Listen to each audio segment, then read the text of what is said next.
The global hydrogen industry has surpassed $110 billion in committed capital.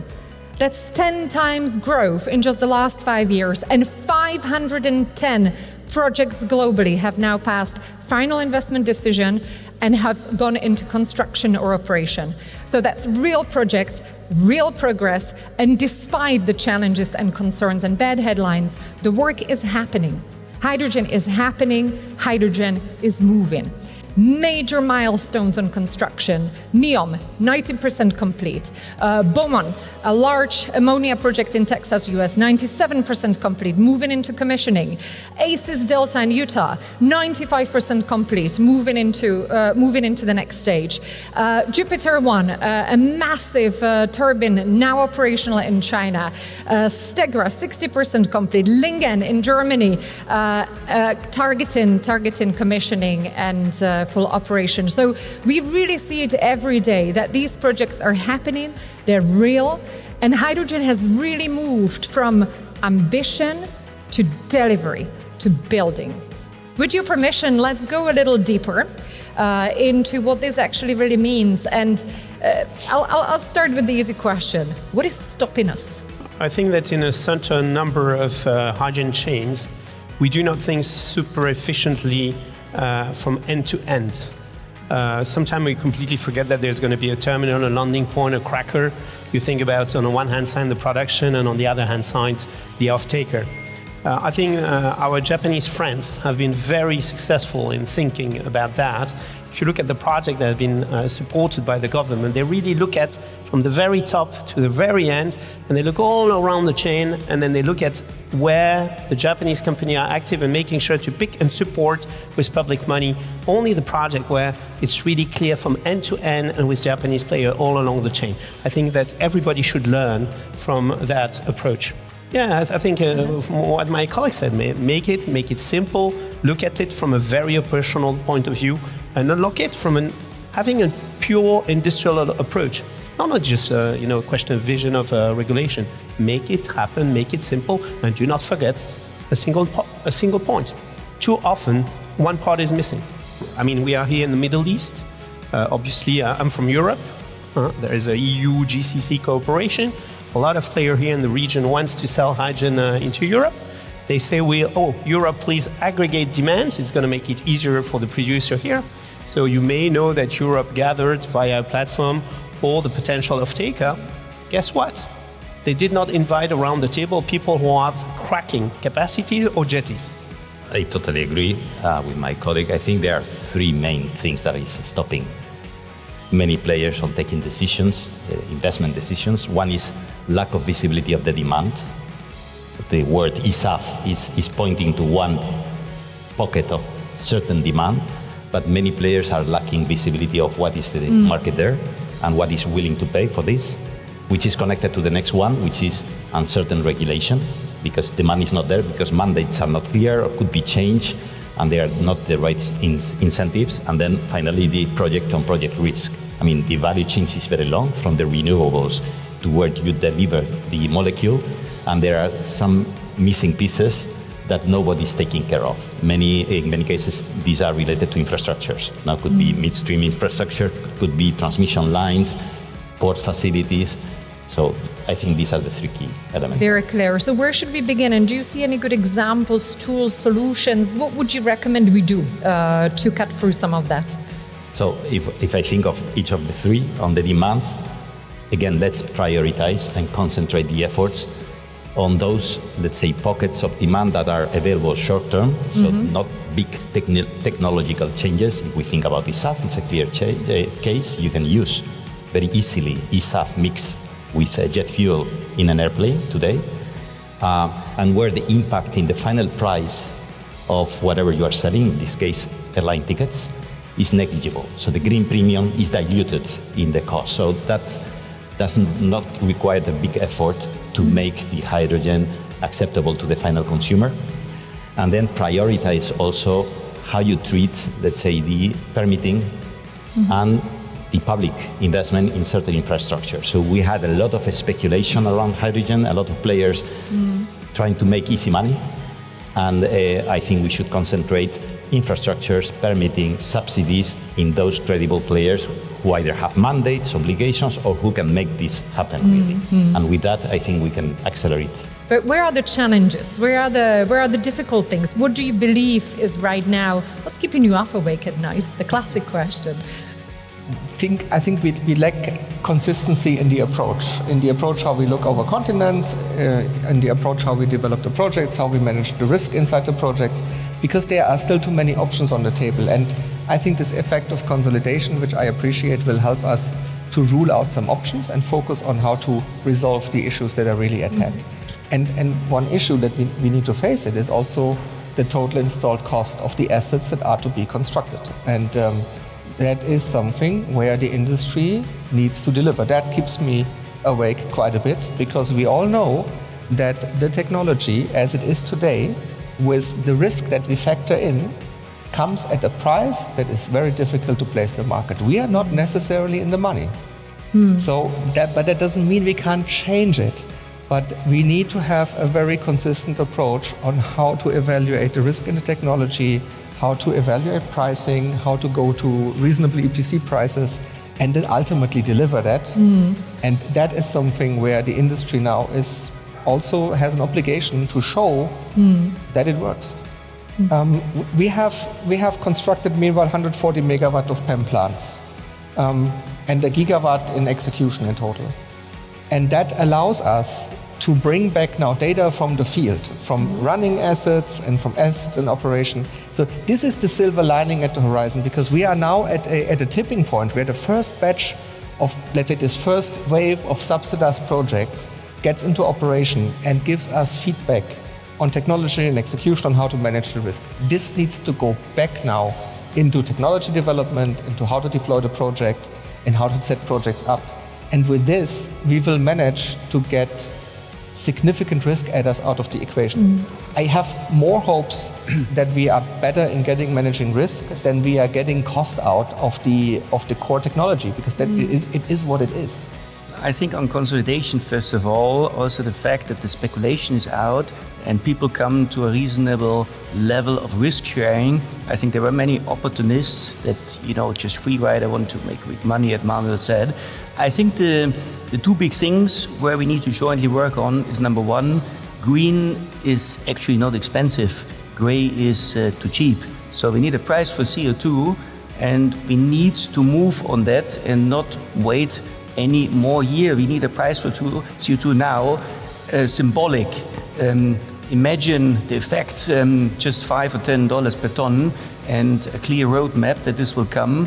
This is the single most factor, hydrogen, energy transformation, which will have the biggest impact, of course, phasing out subsidies a little bit. And then, of course, we need to work together to create the right demand. We don't need subsidies. Look at the success story of the energy transformation in MENA. This is purely market-driven. Solar is the cheapest form of energy. In 25, the first sub, 1 cent per kilowatt hour, and no subsidies, just market-driven. But we need demand. So I would speak about indirect kind of subsidies, and this is quotas. So for example, for e-stuff, the fact that UAE is considering possibly to introduce a quota, this is a massive factor. We need certainty, continuity, we need demand creation. Well, we started 17 years ago when solar wind was exotic, expensive, we don't need it. Now it's happening, so the persistency, let's say, the patience is in our DNA.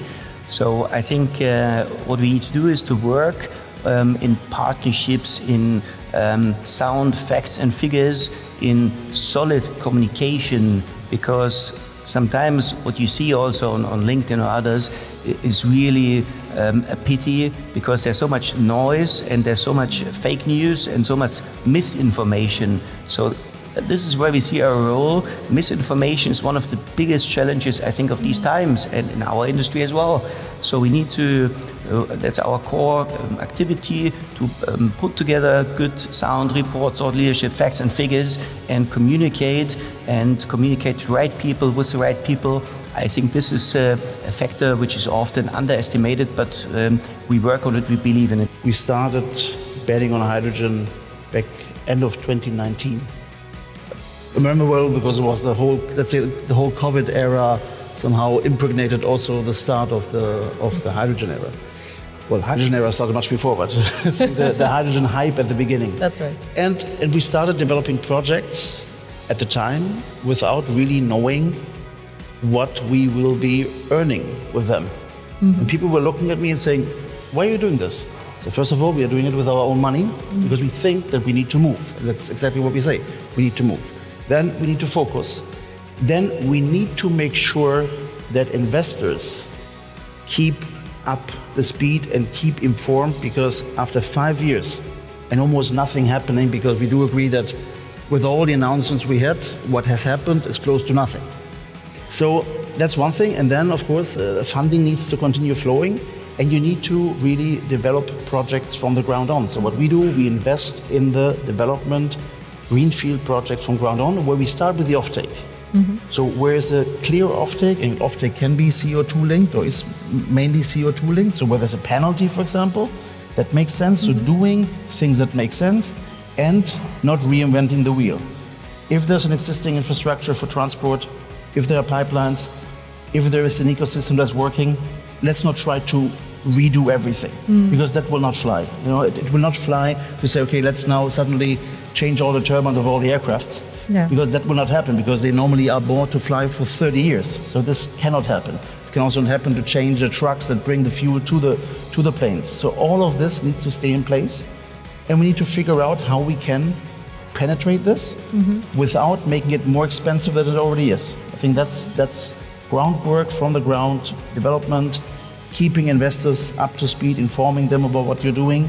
To keep the money flowing, and equity. You need a lot of equity, because no fund will invest, or very few funds. There are a couple around, but it's homeopathic, you know. Yeah, you need volume up. You need volume, you need equity to really invest, because only when things are de-risked, then the large funds with the LPs behind, with the risk-averse investment approach will come in. And this is something that we need to do now, because people are losing their patience on it, you know, and the appetite.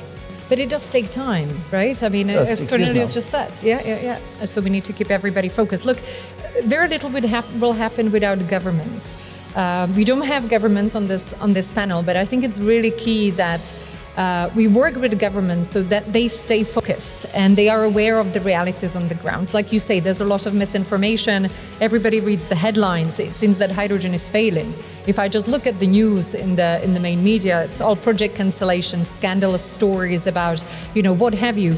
So how do we continue working productively with governments, realize our respective roles and responsibilities in making it happen, and really continue to motivate governments? Just think of what it's like to be a policymaker today, right? Complete recalibration of global priorities, geopolitics, strategic alliances. I mean, every day we wake up to some kind of news that we thought was unimaginable.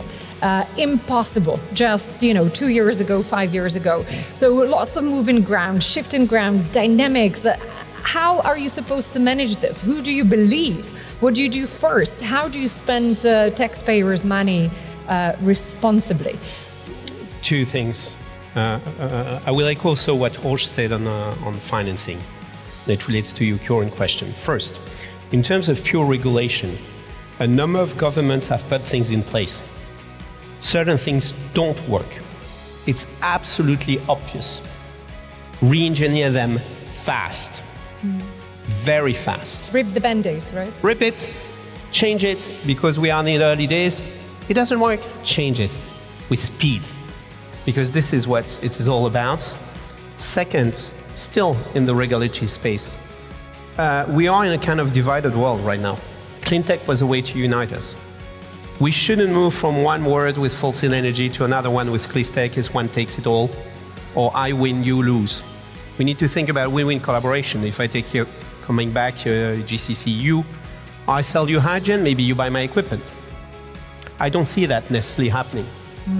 And regarding finance, COP28 was extremely important, and also Ivana with the Hydrogen Council, Sultana Jaber, you did a marvelous job. Hydrogen was put in the agenda of the COP here in the Emirates. Right. And alongside with it, there was a very, very strong commitment from the financial community. And the financial community is as diverse as the world of clean tech, going from very large funds doing equity in project, what we're talking about, but we should not forget, the business angel, the VC, the growth equity.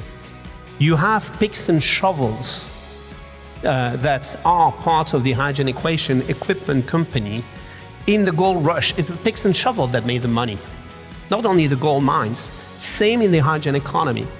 We had a very interesting space in 2018-19 where you could invest and go with the new wave going up, valuation of hydrogen picks and shovel company. Now it went down. It's the right time to invest. We need to continue passing that message. It's a very good time to invest. Valuations are lower, and all these companies are out there and deserve to have funding for our future, because, the climate bomb is ticking. Regulation could be improved, but sometimes if you decide to change regulation, you make it even worse, because then investors hesitate. Is this new regulation here to stay, or is it going to be changed again in the future? So my message would be, first, remove the obstacles with existing regulation, even if it's not perfect. And we have a lot of obstacles, lacking of certain infrastructures, permitting procedures that are completely decoupled. We have a long value chain, but we have renewables, we have the hydrogen projects, the downstream, let's say, e-fuels projects, and then the midstream and final downstream infrastructures. And not all of them are synchronized, but mainly incentivize the demand.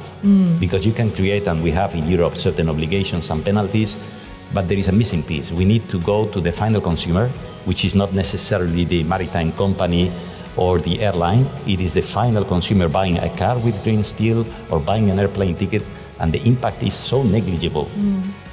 We haven't worked enough on the demand side. Let's say I talk to Europe for the sake of the argument. We have worked on the supply side. We put subsidies on factories and on production facilities, but we have done a poor job on the demand side. And especially the examples that Joaquin just mentioned. This needs to be fixed. That's the only place where I would like to have more regulation, because we don't have any or not enough. And for those that we already have, that we want to improve, the only ask I have is to see more accountability.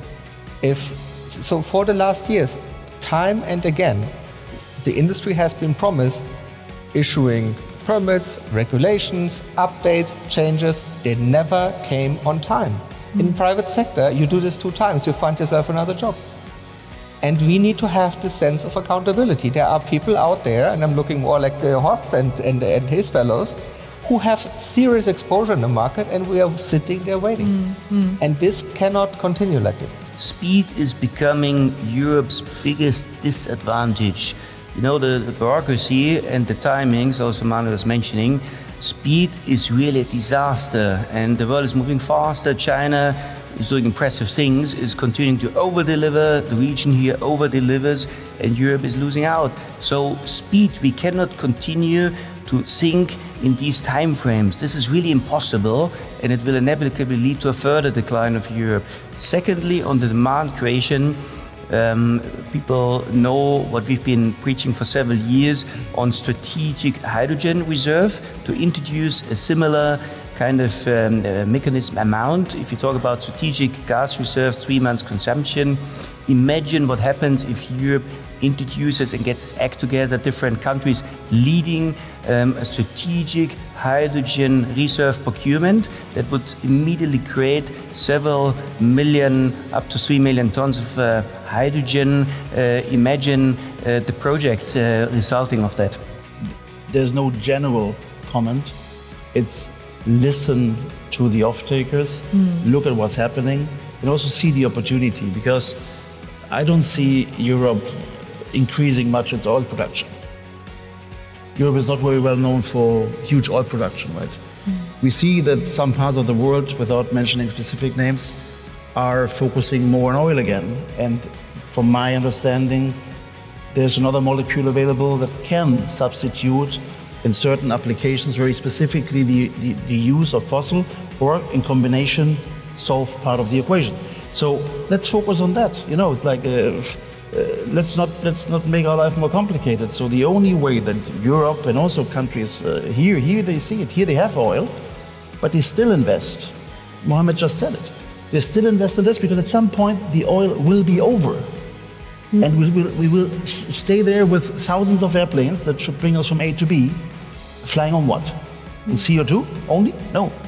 We need to make now the investments that it doesn't happen again, that we reach 2030, 2035, and then we look at each other and said, if we had done this and that at the time, we wouldn't be facing the situation now. And then everybody needs to rush, everything gets more expensive, unnecessarily. So that's the message, and I think everybody knows pretty much what they need to do. They just need to start doing it and collaborating and towing in the same direction.